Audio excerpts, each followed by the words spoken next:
to me. He is someone that has always believed in putting his country first. Tim Walz's record is a joke. He's been one of the most far-left radicals in the entire United States government at any level. We have a terrific Midwestern governor in Tim Walz that's been chosen, and I'm going to go out and support him and the ticket. Hello, I'm Nicole Killian in Washington, and welcome to America Decides. With the Democratic ticket now complete, Vice President Kamala Harris and her new running mate, Minnesota Governor Tim Walz, are about to make their first joint appearance in Philadelphia. But first, here's a look at the moment when the vice president asked Walz to join the ticket. Listen, I want you to do this with me. Let's do this together. Would you be my running mate and let's get this thing on the road? I would be honored, Madam Vice President. The joy that you're bringing back to the country, the enthusiasm that's out there, it'll be a privilege to take this with you across the country. Our Nancy Cordes is in Philadelphia for tonight's rally, which is part of a multi-state battleground tour, and our Ed O'Keefe is in Minneapolis. Nancy, I want to start with you. First and foremost, what can we expect to hear from Governor Walz today, and how are supporters there in Philadelphia responding to his selection? There is jubilation, Nicole, here in Philadelphia at this arena. It seats about 10,000 people. It's almost entirely full. People are still being let in. We were outside. The line stretched more than 6 blocks long. So a lot of anticipation for this first Harris-Walz rally. We're hearing some of the warm-up acts, the U.S. senators from Pennsylvania right now. And according to some of the excerpts we've seen, Walz is going to introduce himself to the country, tell voters a little bit about himself. He's also going to talk about the person at the top of the ticket, Vice President Harris, and he'll have a few jabs at the Republican ticket as well. I have to say, Nicole, arriving here today, seeing how fired up people were, seeing the reaction from Democratic leaders and union leaders, the views appear to be unanimous in Washington, and at this rally as well, that Walz was the right pick for Kamala Harris. And Ed, I know you're in St. Paul. Governor Walz did not initially appear to be one of the top names on the VP shortlist, but some are crediting one simple phrase. Let's listen. We do not like what has happened where we can't even go to Thanksgiving dinner with our uncle because you end up in some weird fight that is unnecessary. and I think bringing back people together, well, it's true. These guys are just weird. We're not afraid of weird people. No.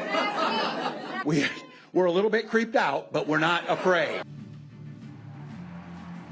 Former President Trump already has a strong critique for Tim Walz. We'll hear from his campaign about the Democratic pick. You're streaming America Decides.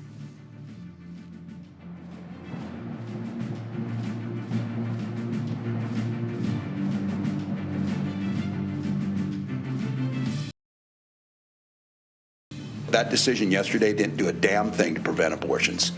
All it did was make them more dangerous and less accessible, especially to the people who need it. And that was Governor Tim Walz in 2022 after the Supreme Court overturned Roe v. Wade. Access to reproductive rights is a key issue for Democrats heading into November. Joining us now, Lieutenant Governor of Pennsylvania, Austin Davis, is with us now. Lieutenant Governor, thank you so much for being with us. And so I just want to start off by getting your reaction to this pick. And were you surprised at all that Governor Walz was tapped over your fellow Governor Josh Shapiro? Well, first, thank you so much for having me. Look, I am excited about this pick. You know, we have said all along that this decision was a deeply personal decision that Vice President Harris was going to have to make, and she's chosen the person that she believes can help her win this election and that she believes can help her best govern. I'm also selfishly excited that I get to keep Governor Josh Shapiro here in Pennsylvania as my governing partner, and I know we're going to work our tails off to ensure that we elect this ticket in November and that we flip Pennsylvania blue. That being said, as we reported at the very beginning of our show, we're just learning from a source familiar with the vice presidential selection process that, Governor Shapiro conveyed to the vice president that he was really struggling with this decision to leave the governorship there in Pennsylvania. Were you aware of that? It's not surprised. Governor Shapiro loves his job. He loves the people of Pennsylvania. I have seen the care in his eyes as he's crisscrossed this Commonwealth, and as we've worked to deliver real results for the good people here in Pennsylvania. So it's not a surprise to me that he would want to stay and continue this work, and I'm proud that he's going to continue doing that alongside me. But just to be clear, did you have any conversations with him about that, or did you consult in any way, kind of as this process was playing out? I've had a number of private conversations throughout this process with the governor. I'm going to keep those conversations private. But what I will say is we are extremely fortunate to have Governor Shapiro leading Pennsylvania. We're fortunate to have Kamala Harris as our nominee and our next president. And we're going to work like hell to make sure we elect Tim Walz and Kamala Harris as the next president and vice president in November. There have also been some reports that your predecessor, former Lieutenant Governor and now Senator John Fetterman, expressed concerns about Governor Shapiro to the Harris campaign. Did you have any knowledge of that? And do you think that may have hurt his chances in any way? I think all of that is a lot of petty politics, to be honest with you. Clearly, the voters here in Pennsylvania didn't share those concerns when they elected Josh Shapiro in a landslide as our governor. Clearly, they don't share those concerns today, and the fact that he has over a 60% approval rating here in Pennsylvania. So I think a lot of that was just petty politics, unfortunately. And how confident are you? I know you said you're very excited about this pick, and we see that packed arena behind you, but how confident are you that Vice President Harris and Tim Walz can win Pennsylvania in November? I think as Democrats, we have a job to do to get out all across Pennsylvania to talk about our vision for this country, how we're going to create an economy that works for everyone, how we are going to make our community safer, and how we're going to create ladders of opportunity for everyone. The contrast in this election couldn't be more clear. Kamala Harris has fought at every turn to move America forward. Donald Trump at every turn has fought to take us backwards, to strip us of our fundamental rights and freedoms. And I think at the end of the day, people are going to understand that contrast, and they're going to vote to make Kamala Harris our next president.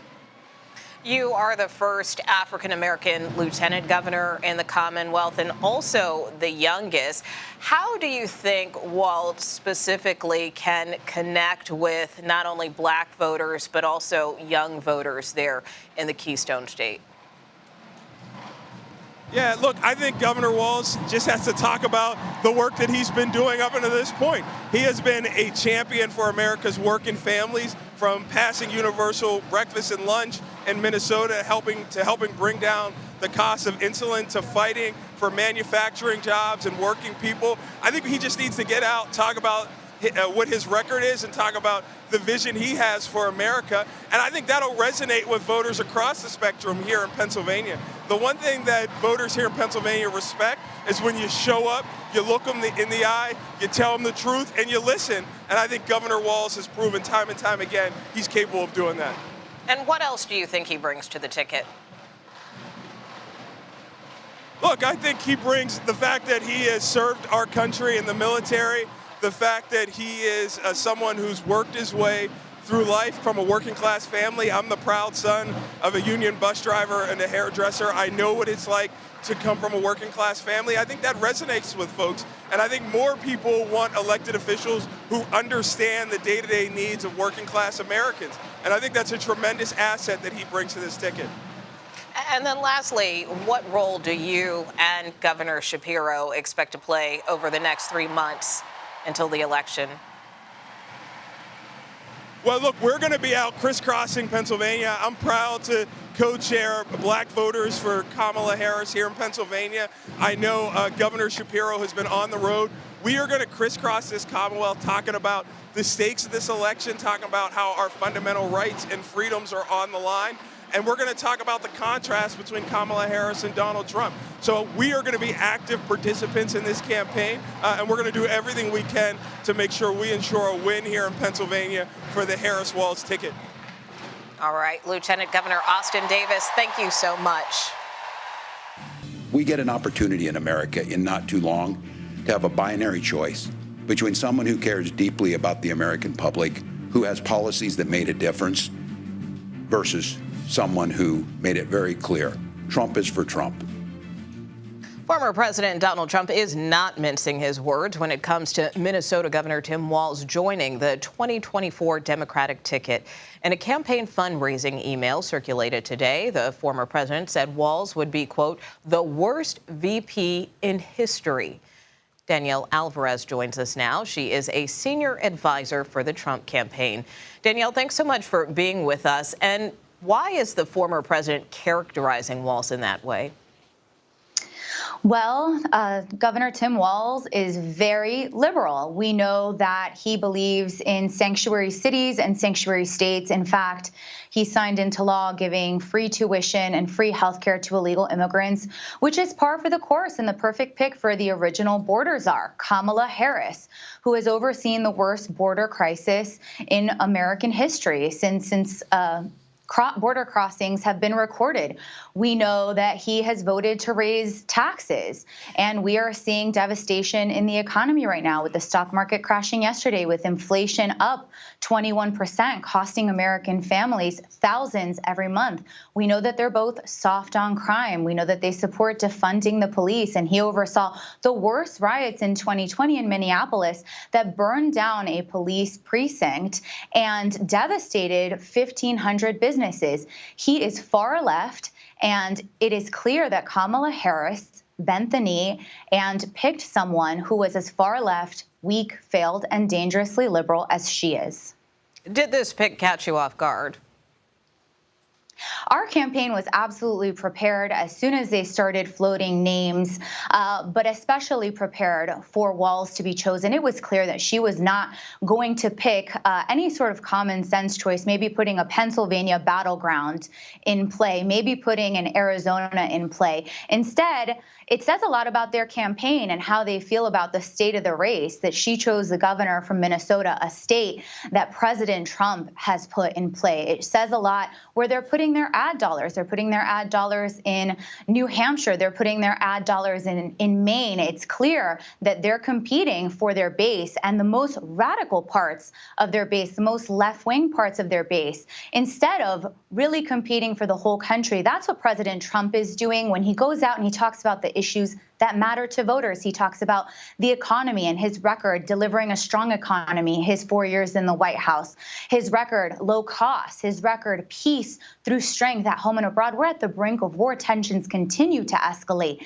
in the Middle East. And so it is clear that contrast between Kamala Harris and her VP pick, Walz, and between President Trump and J.D. Vance.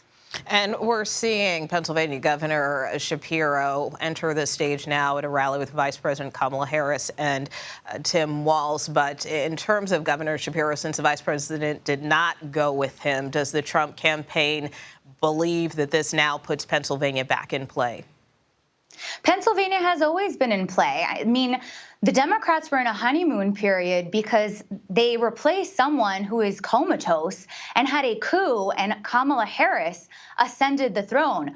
But again, it's just a honeymoon phase. And David Axelrod said the same thing. Donald Trump is at the helm. Donald Trump is on offense because this, voters have said, is about record. It's about the economy. It's about the border. It's about what's happening on the global stage. And they know President Trump's record of success. So he's performing well in every battleground state. And he's the first Republican candidate to be ahead in the RCP average. And so we are ready to take on this ticket, and we are ready to deliver victory in November for the campaign and for the American people. All right, Danielle Alvarez, thanks so much for being with us. Thank you for having me. Many of you have talked to neighbors, you've got out, you've done the work, and you've talked about what matters to us as Minnesotans. You talked about the idea that we use and say, one Minnesota. It means everyone is valued. Everyone matters. Despite a pandemic and social unrest in 2020 after the murder of George Floyd in Minnesota, voters gave Tim Walz a second term as governor. Let's bring in our political reporter, Hunter Woodall. Good to have you, Hunter. I know you've spent a lot of time in Minnesota, covered Minnesota politics pretty exclusively. I mean, what more can you tell us about Governor Walz? Who is he? Walz has an interesting background. Like you said, he's a two-term governor right now. First elected in 2018, won a second term in 2022. But before that, he has a background that we don't typically see from running mates these days. He spent, 6 terms in the U.S. House, representing a largely rural district along the Iowa border with Minnesota. That was, a time in his career where he was, more bipartisan, obviously had to, look after the interests of not just the urban centers in that area, but also farms and rural voters in that area. So he has a record that has gone more liberal, more progressive during his time as governor, but he has that background of really being somebody who understands and, lived in rural areas and knows voters in those places. And talk to us a little bit about his rise in politics. I mean, you touched a little bit on his congressional career and his gubernatorial career, but he's done quite a lot. And in a lot of different sectors as well. Well, this is somebody, he's a former teacher, he's a former football coach that, is happy to go on Twitter and talk about helping win a state championship. He obviously, he's somebody who spent years and years in the Army National Guard. So that background, it's very different than I think we've seen from running mates in recent years, especially on the Democratic side. Now, Minnesota is not a battleground state, it's not a swing state or anything like that, but it is a place where he has had to run against a little bit of Republican extremism, Republicans going farther and farther to the right during his time, both as a congressman and then obviously now as governor. So he's been able to show, okay, he's represented this large area, he knows about farmers, he knows about the Farm Bill and all that, but he's also knowing, okay, his state has been, reliably Democratic in these recent cycles. No Republican has won in a presidential race since Richard Nixon in 1972. There's been a long-standing drought of Republicans winning statewide in Minnesota. So he's been able to show, okay, I can, be that kind of battleground district congressman, but I can also represent a state that is a little bit more blue and, engages in Democratic priorities. And so from that standpoint, what is his value added to the ticket? And that's the most fascinating thing here, because we talked about all these VP contenders, and there were governors, and there was obviously talk of Mark Kelly, the Arizona senator, but this is somebody who understands Washington as a House member. This you have to remember that he was elected when George W. Bush was still president, and he's been there during the Obama years. He was there for the initial Trump year, and the big thing too I'd like to point out, he's somebody who Trump overwhelmingly won his district in 2016. Walz still won that seat at the same time. So that shows he can also message to Trump voters. But he also has that executive experience. So he knows Washington, but he knows how to be an executive. So he's somebody you think, okay, he isn't known on the national stage, but he knows how to engage in those executive conversations. And you touched on this a little bit earlier, but as you know, progressives were really pushing for him to be tapped as Harris's running mate. A lot in the labor sector were as well. I mean, in terms of his governing style and standpoint, has he done it more from that progressive side or as more of a centrist? Well, and that's where his record really gets interesting because, he obviously has a bipartisan background from his House days, but in Minnesota, during the first 2 years, or excuse me, during his first term, the Minnesota House, obviously, for a time was under Democrat control. The Minnesota Senate was under Republican control. So you got to work with both sides in that case. But after the 22 midterms, Democrats had unified control of Minnesota government. They were able to enact, major Democratic priorities. I mean, he was able to pass help for free school, breakfast and lunches for children. He was able to ban conversion therapy to protect abortion rights. Those are major Democratic legislative accomplishments, especially in a state that had more of that divided government in the years before. All right. Well, Hunter Woodall, I'm sure we will have you back as Governor Walz continues to be introduced to the public, but we thank you so much for bringing your expertise today. Thank you. And that does it for us today. We will be back with another edition of America Decides tomorrow at 5 p.m. Eastern. The Daily Report with John Dickerson starts right now.